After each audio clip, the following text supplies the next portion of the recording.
تحت اللجنه، يعني انا حرفيا تحت اللجنه. الساعة دلوقتي 12:15، عدى 5 ساعات.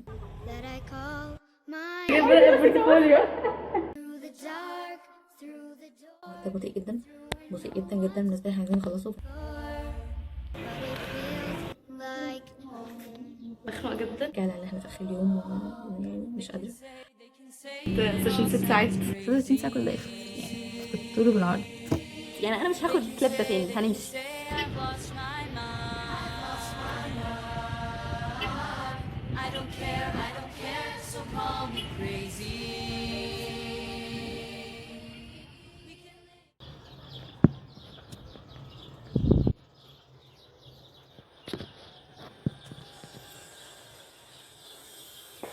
السلام عليكم ورحمه الله وبركاته. ارجوكم تجاهلوا اصوات المنشار اللي هناك ده، انا مش عارفه بجد طلع منين، هو لسه شغال حالا الحمد لله وقف. وتاني حاجه تجاهلوا اصوات العصافير الزقزقه الجميله، مع اننا المغرب يعني مش فاهمه عصافير ايه اللي بتيجي دلوقتي. لان انتوا دلوقتي واقفين حرفيا معايا في الشباك، عشان زي ما انتم شايفين الكهرباء قطع، ويعني مفيش وقت. عموما مفيش وقت اصلا استنى اكتر من كده، لانه بالظبط فاضل على الامتحان 60 ساعه. استنوا كده، 60 ساعه. وعندي امتحان يوم 19/5 والنهارده 15/5، فمعانا 60 ساعة نلم فيهم 45 محاضرة تقريبا. أنا محتاجة أتعود أركز هنا، أبص هنا. معايا حوالي 45 محاضرة داخلين في الامتحان ده، بس بذاكر من الصفر، يعني مذاكرة ممكن أقول نص أو أكتر شوية، يعني مفيش وقت حتى أعد. ولكن هو حتى يعني عايزين نذاكر اللي فاضل ونرجع اللي ذاكر قبل كده. الرقم ده انا متاكده ان انتوا الفيديو في بالكم ان هو بيفكركم بحاجه. بيفكرنا باتحاد الستين، واللي حصل في حاجات يا جماعه كتير، و انا وقعت، وهحكي لكم عن الموضوع ده واحنا بنذاكر عشان اصلا نلحق ومفيش وقت خالص. حاسه انا يعني اكتبوا لي في الكومنتس لحد دلوقتي كم مره قلت مفيش وقت. يعني وانا كنت بذاكر كده بحاول انقذ ما يمكن انقاذه. في بنوته بعتت لي اسمها اسراء، الفيديو ده معمول على شرف كومنت اسراء، شكرا اسراء. المهم الخطه الساعات الجايه ديت ان احنا هنخلص كل العينه، كل المحاضرات مذاكره ومراجعه كمان، وان شاء الله هحل، وهيكون ده باذن الله يا رب، باذن الله. وانا واثقه فيا وفي سعي، واثقه في كرم ربنا، و انا متاكده بجد انه لما حد هيتحمل مسؤوليه، وده اللي انا عايزه اقوله لكم، لما حد يتحمل مسؤوليه حتى لو كانت غلطته قبل كده وقرر ان هو فعلا هيغير، هيوصل. واوعدكم ده. انا مش عارفه ايه اللي هيحصل الثلاث ايام ونص الجايين، اكيد هيحصل فيه حاجات كتير هتوقفنا، واكيد هيحصل فيه عقبات كتير، ولكن احنا هنعدي كل ده وهنفضل نسعى لحد اخر لحظه زي ما وعدنا نفسنا قبل كده. اوعدكم ده هيحصل. يلا نشوف هنعملها ازاي، وفي النص هحاول ان انا ارد على كومنتس جت الفيديو اللي فات، وانا اسفه ما عرفتش اقولهم كلهم عشان بجد مش في وقت بالمره. وعارفين تعذراني، يلا بينا. طيب بسم الله الرحمن الرحيم. دلوقتي احنا قررنا نبدا. هنعمل ايه؟ هنحاول ان احنا الفتره الجايه نورك سمارتر نوت هاردر، بمعنى ان احنا نعمل بذكاء وليس بجهد. فهنعمل ايه؟ هنبدا بالقران، عشان زاحم القران شيئا الا بركه. 2000 years later. الساعة دلوقتي 12:15، عدى 5 ساعات. رجعت فيهم 4 محاضرات باثولوجي، وده معدل بطيء جدا، بطيء جدا جدا. بالنسبة لي احنا عايزين نخلصه، فان شاء الله هحاول بكرة بإذن الله نسرع. اعتقد ده كان يرجع لان احنا في اخر اليوم ويعني مش قادرة. فان شاء الله بكرة يعني اصحى الفجر ونكمل سعي. تفرق كتير. فكره جامده. والبخار بيبان وكل حاجة. فكره جامده جدا. صباح الخير. راحت عليا نومه عشان جسوت نسيت اظبط منبه. عموما الحمد لله، ان شاء الله هنقعد الوقت اللي عدى ده عشان مفيش وقت. جايبه فطاري وهنفطر واحنا بنذاكر سوا مع صديقتي. انا عارف السبب الوحيد اللي بيفرق بين الحياه اللي انت عايز تعيشها وانت، والسبب الوحيد ده هو انت برضه، لان انا عارف احساس بالظبط يعني ايه يكون عندك احلام كبيره واهداف كبيره قوي، بس ما تعرفش اي حاجه على ازاي توصل لهم بشكل اصح، مش موتيفيتد ان انت تعمل الشيء ده. فالمشكله ان السنين بتعدي وانت التقدم اللي بتعمله يعتبر قليل قوي بالنسبه للمده. وصدقني انا مش هنا عشان اضيع وقتك، انا شفت فيديوز كتير قوي نفس تايتل الفيديو ده. كل اللي انا باخده من الفيديوز دي ان انا بحس ان انا موتيفيتد ليوم او يومين، وبعد كده الموتيفيشن بيروح تاني ولا كانه كان موجود. فالفكره هنا، هل في فعلا حل لكل ده، ولا هفضل طول حياتي بفكر في الاحلام اللي نفسي احققها بس مفيش اي تقدم، مفيش اي حاجه بتقربني ناحيه الهدف ده؟ انا عايز، فليه فعلا ما اعملش فيديوز عن حاجات فرقت معايا، او فيجن وطريقه تفكير معينه فرقت معايا في حاجه معينه، لانها في الاغلب ممكن تفرق مع حد، او حرفيا ممكن تغير حياته، لان التغيير فعلا بيجي من الخطوات الصغيره او الحاجات اللي بتعملها كل يوم. فحاولت افهم ايه فعلا اللي ممكن يكون موقف الناس دي كلها وموقفني انا شخصيا على اني اتقدم في اي حاجه في حياتي، والموضوع ده كجيم، ككونتنت، ككل حاجه في الحياه حرفيا. واظن الاجابه كلنا هنبقى متفقين عليها، وهي اللاك اوف موتيفيشن. يعني مش حاسس ان انت عايز تعمل الحاجه اللي المفروض تعملها عشان توصل لحاجه معينه،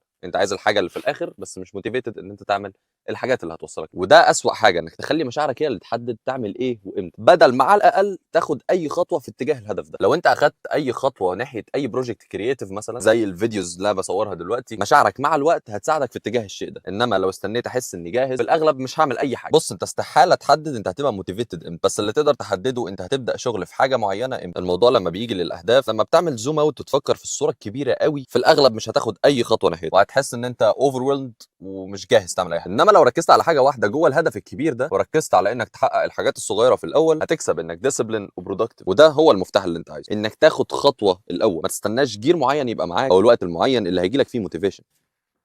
فكر فيها قد ايه فضلت مستني بس عشان تبقى جاهز، وكل اللي كسبته انك ضيعت وقتك وانك تكونسوم، بتستهلك، انما ما فيش اي انتاجيه. وبتقنع نفسك ان الوقت اللي انت فيه دلوقتي مش احسن وقت تبدا فيه، وانك مش جاهز وانك مش جاهز ومش معاك المعدات الكفايه انك تبدا وتخش في شكل الحياه بتاعت الناس اللي في نفس المجال بتاعك انت مش عايز تبقى زيه. بص، هو حته انك تستهلك دي مش دايما وحشه، بل بالعكس، انت فعلا لو عرفت تستخدم الاستهلاك ده بشكل معين انت تبقى في حته ثانيه. بس ده مش موضوع الفيديو دلوقتي، فممكن اعمل له فيديو ثاني ان شاء الله. دلوقتي الساعة 6:16 يوم 16/5 عندنا امتحان كمان 3 أيام للتوثيق. كيب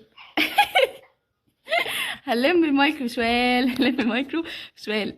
بص، الوقت اللي انت بتاخد فيه خطوه حتى وانت مش حاسس ان انت جاهز، ده الوقت اللي تقريبا كل حاجه فيه بتتغير، كل حاجه بتروح ناحيه الهدف ده، حتى احساسك اللي كان السبب انك مش عايز تبدا في الاول. الخطوه بتسحب خطوه، فبدل ما تفكر كتير وتوفر ثينك، خد خطوه صغيره. والفكره ان انا مش هقدر اقول لك بالظبط الخطوه دي بالنسبه لك ايه، لاني ما اعرفش ولا حياتك ولا الهدف اللي انت عايز توصل له. بس انت تقدر تعرف ايه الخطوه دي بانك تفكر وتطلع الحاجات اللي انت لو عملتها اليومين اللي انت فيهم دول هيفرقوا معاك في الهدف اللي انت عايز توصل له، حتى لو بنسبه صغيره. اكيد في خطوات لو عملتها النهارده وبكره وبعده هتفرق معاك، وصدق الموضوع هيكبر معاك قوي لدرجه ان حياتك هتتحول قدام، وهتكتشف ان الخطوات دي كانت سبب كبير قوي. الموضوع مش محتاج يبقى متخطط ومعمول له استراتيجيه، توكل على الله وابدا. والنصيحه اللي اقدر اديها لك كواحد ما يعرفكش وما يعرفش اي حاجه عن حياتك، خد خطوه ولو صغيره ناحيه الهدف بتاعك، بدل ما تقعد تفكر في الهدف نفسه.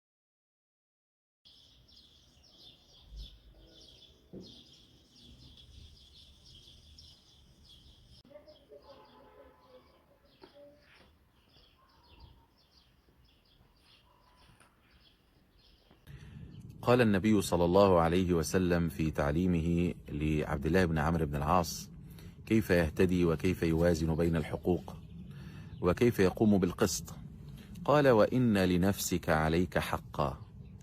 فما هو حق أنفسنا علينا؟ حق نفسك عليك أن تسعى بها في الحياة الدنيا على هدى من الله ترجو ثواب الله. إذن ليس حق النفس هو أن تفعل ما تهواه الأنفس، فالنفس أمارة بالسوء، فحق النفس هي أن تحملها على ما ينفعها وإن كانت تكرهه، وأن تمنعها مما يضرها وإن كانت تشتهيه، لأنه أطاع هوى نفسه. ربنا تبارك وتعالى قال: واصبر لحكم ربك. مما يدخل تحت هذه الآية أن تلقي بنفسك في معالي الأمور، وأن تصبر على تبعات ذلك، وأن تدخل نفسك في أبواب من الخير والسبق تلزمك باستخراج مواهبك وقدراتك. فليست سعادة النفس في هواها، وإنما سعادة النفس في أن تحملها على ما ينفعها. فلذلك أعني على نفسك.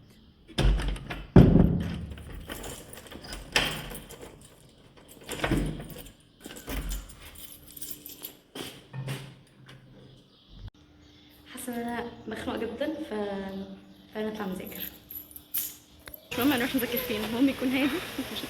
قدر النعم التي أنعم الله تبارك وتعالى بها عليك، واعلم أن الله ما رزقك هذه المواهب وهذه النعم وهذه الفرص إلا ليبلوك بها. قال الله عز وجل: ليبلوكم فيما آتاكم فاستبقوا الخيرات. فلذلك اقتنص هذه الفرص. ألق بنفسك في معالي الأمور مستعينا بالله، وربك تبارك وتعالى معك.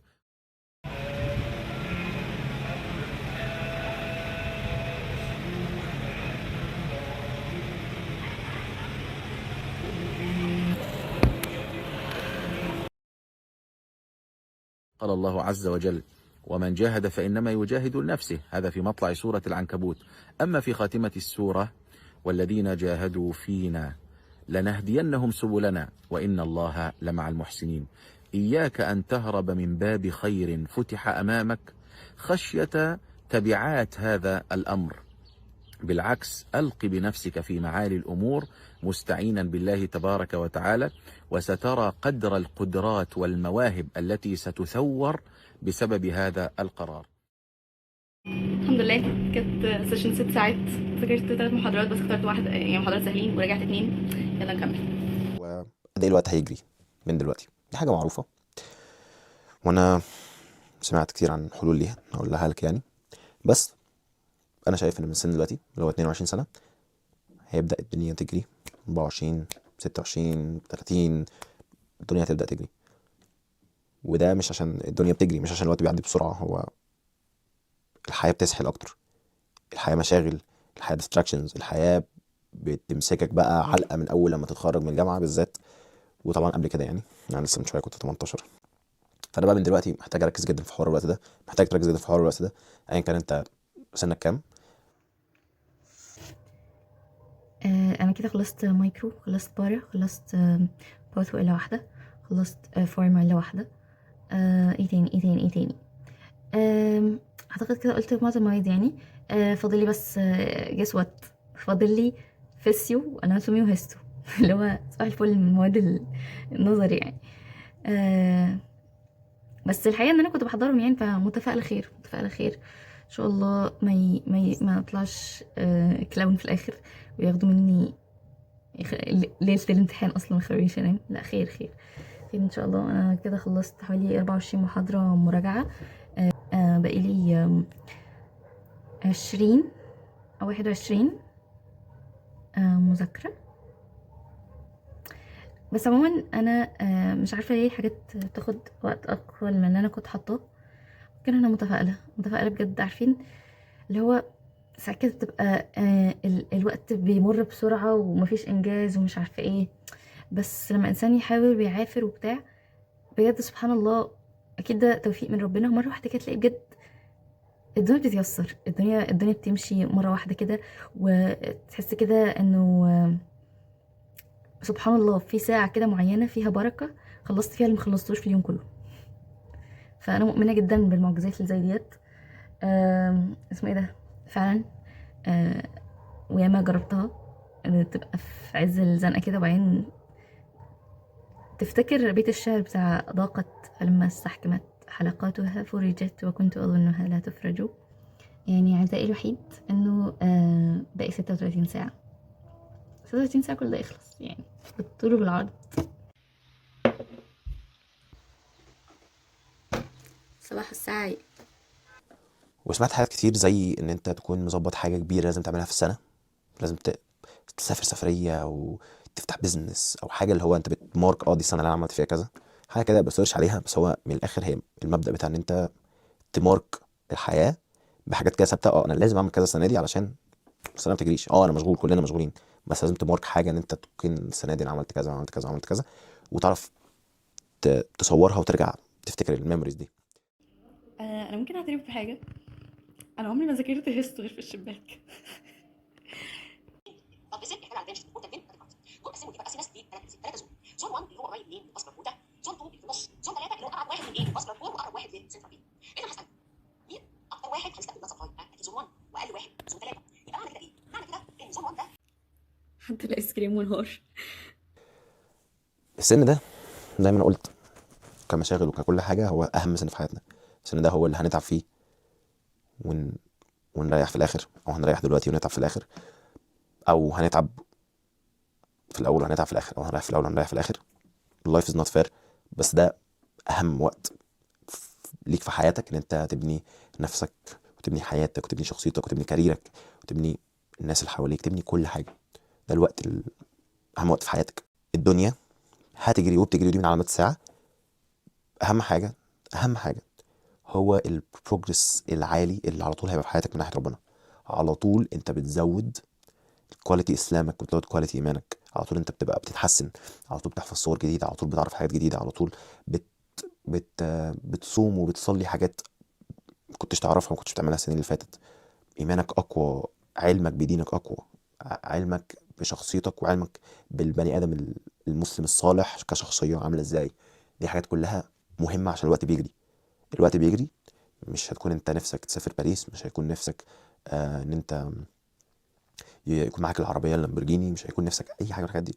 يكون نفسك حواليك الناس اللي انت بتحبهم، مبسوط في حياتك، مبسوط من نفسك في الريسبونسابيلتيز اللي عليك، وقريب من ربنا على قد ما تقدر، بطريقه ان انت تعرف تكون قدوه.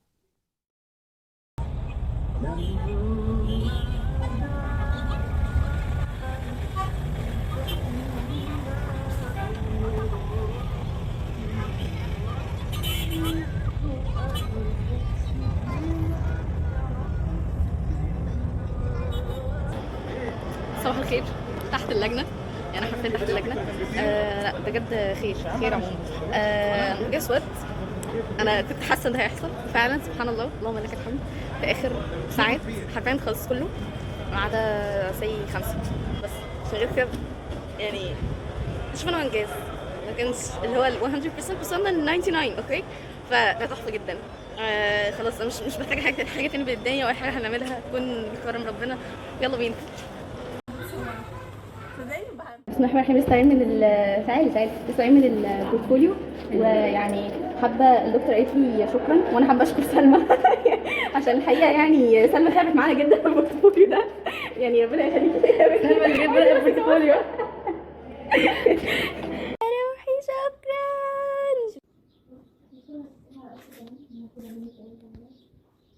مين كسبان دلوقتي؟ ها مين كسبان دلوقتي؟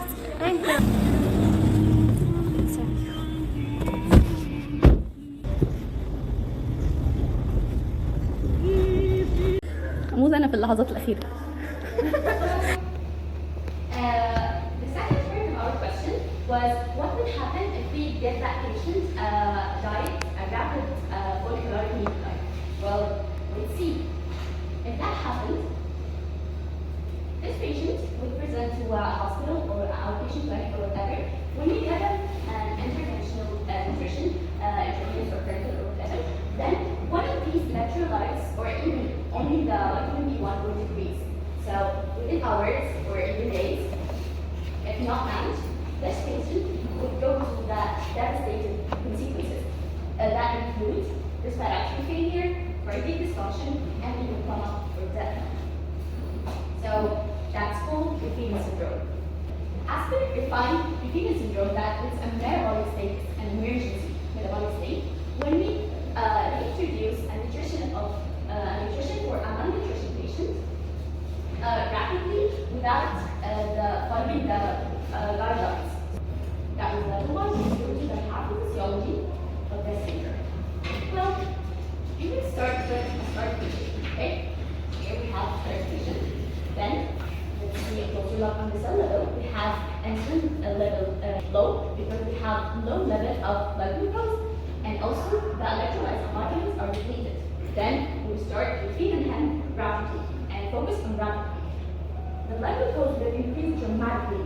Then in sequence we have an insulin spike, which with a simple response to that would shift all these electrolytes inside the cell. So we would have rapid decrease in these electrolytes level in the blood. Over the vitamin deficiency we had already before, we have a severe vitamin deficiency, hypophosphatemia, hypomagnesemia, and hypokalemia. So the clinical features of this syndrome would be related to the severity or the levels of those electrolyte depletions. ما تخليش الحياه تجري وتسيبك. دي اخر حاجه اقدر اقولها لك واقولها لي. وايه، عفوا، ربنا يجعلنا من الصالحين. يلا سلام.